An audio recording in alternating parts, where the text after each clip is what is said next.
Bismillahirrahmanirrahim. Assalamualaikum warahmatullahi wabarakatuh. Alhamdulillahi wa kafa, wassalatu wassalamu ala nabiyyil mustafa wa ala alihi ahli sidqi wal wafa. Faqala Allah ta'ala fil Qur'anil Karim, syahru Ramadan alladhi unzila fihi al-Qur'an hudal linnasi wa bayyinati minal huda wal furqan. Kaum muslimin yang dimuliakan Allah Subhanahu wa taala. Mengawali perjumpaan kali ini, kami mengucapkan selamat menjalankan ibadah puasa pada tahun 1445 Hijriah. Mudah-mudahan puasa kita pada tahun ini menghantarkan kita kepada orang-orang yang berderajat takwa. Amin ya rabbal alamin. Kaum muslimin yang dimuliakan Allah Subhanahu wa taala. Bulan Ramadan sering juga disebut dengan Syahrul Quran, bulan diturunkannya Al-Quran. Karena ini Allah Subhanahu wa taala menurunkan Al-Quran sebagaimana firman-Nya, Syahrul Ramadan alladzi unzila fihi Al-Quran. Pada bulan Ramadan diturunkannya Al-Quran. Orang-orang terdahulu memiliki perhatian luar biasa kepada bulan Ramadan ini, terkhusus aktivitas membaca Al-Quran. Mereka memiliki perhatian yang sangat dalam kitab Lata'i wal Ma'arif karya Ibnu Rajab Al-Hambali.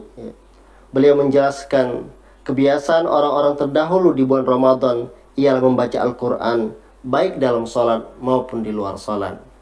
Rasulullah SAW didatangi oleh malaikat Jibril pada malam hari. Lalu Rasulullah SAW membacakan Al-Quran di hadapan Jibril. Ini menunjukkan, kata Ibnu Rajab, bahwasanya dianjurkan untuk selalu membaca Al-Quran di pada malam hari. Para sahabat-sahabat Rasulullah SAW mempunyai perhatian khusus juga terhadap Al-Quran ketika di bulan Ramadan.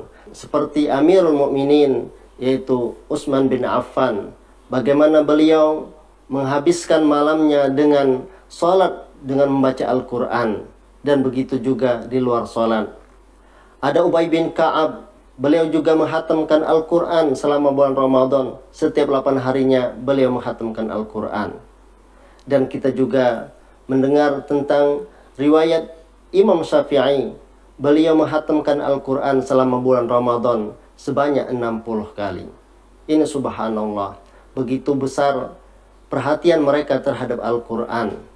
Imam Darul Hijrah, Imam Anas bin Malik, beliau mempunyai pengajian yang dihadiri oleh ribuan orang. Namun ketika datang Ramadan, beliau tinggalkan pengajian itu lalu bergegas membaca Al-Quran. Inilah motivasi yang perlu kita ingat, ataupun cerita ini perlu kita menyadarkan kita untuk kembali kepada Al-Quran, terlebih lagi di bulan Ramadan ini.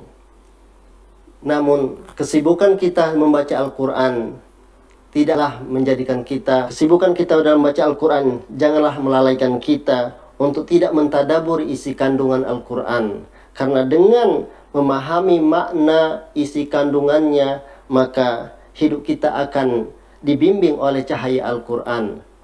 Al-Quran akan menjadi cahaya penerang jalan hidup kita di dunia ini.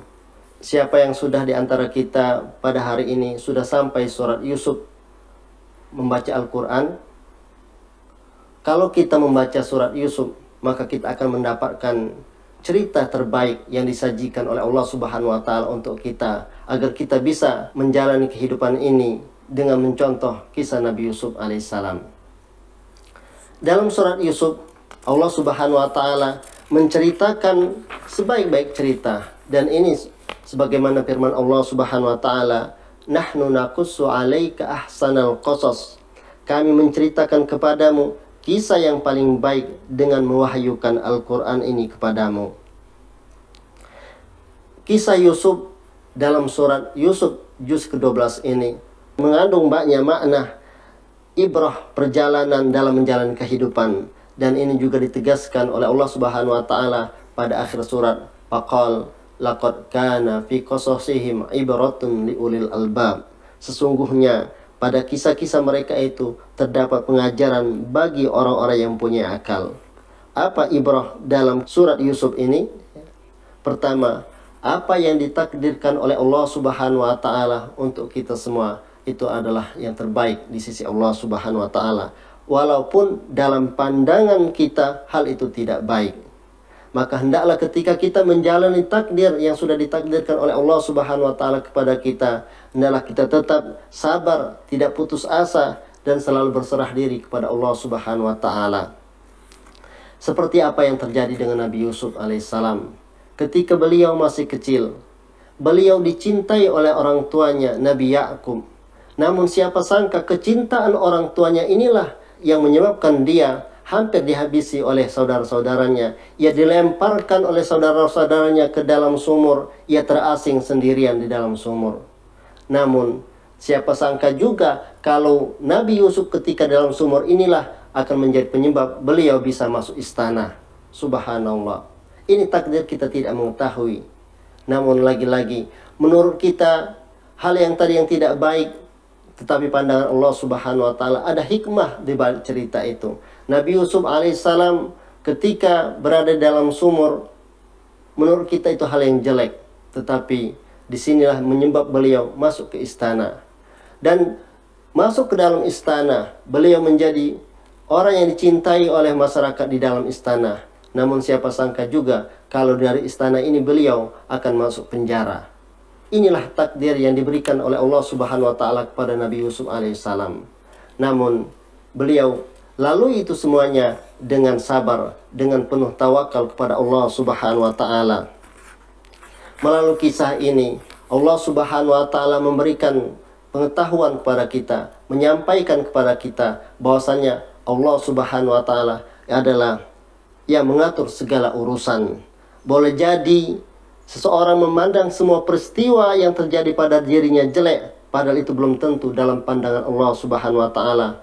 Maka kaum muslimin yang dimuliakan Allah Subhanahu wa taala, apabila kita mengalami masa sulit atau mendapatkan cobaan, misalnya dalam usaha kita belum sukses, maka hendaklah mencontoh kehidupan Nabi Yusuf alaihissalam ini.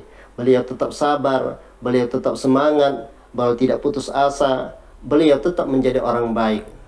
Dan ketika juga beliau mendapatkan kenikmatan, beliau berada di istana, beliau menjadi penguasa Mesir, beliau juga tetap rendah diri, rendah hati, tawadhu, dan ikhlas karena Allah Subhanahu wa taala.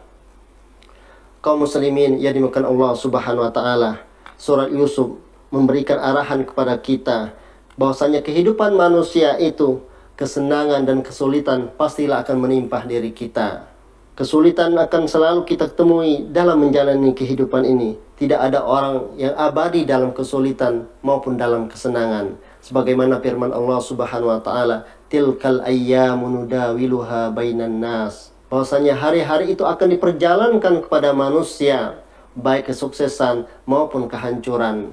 Maka dengan itu, ketika kita mendapatkan nikmat, hendaklah kita bersyukur pada Allah Subhanahu wa taala, dan ketika kita mendapatkan cobaan, hendaklah kita bersabar, karena sabar dan syukur ini merupakan suatu yang baik.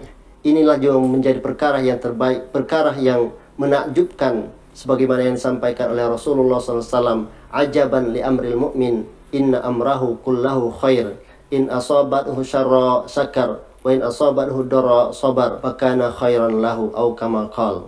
Sungguh menakjubkan urusan seorang muslim itu, seorang mukmin, dan itu tidak dimiliki kecuali orang mukmin.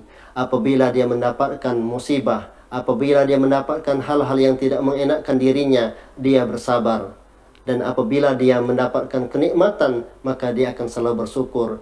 As-sabar, as-sabru, wasyukru khairun lahu. Kesabaran dan bersyukur itu adalah hal baik bagi dirinya. Dan sabar dan syukur inilah akan menjadi kunci kesuksesan dalam menjalani kehidupan ini. Wallahu a'lam. Wabillahi taufiq wal hidayah, wa ridha wal inayah. Wassalamualaikum warahmatullahi wabarakatuh.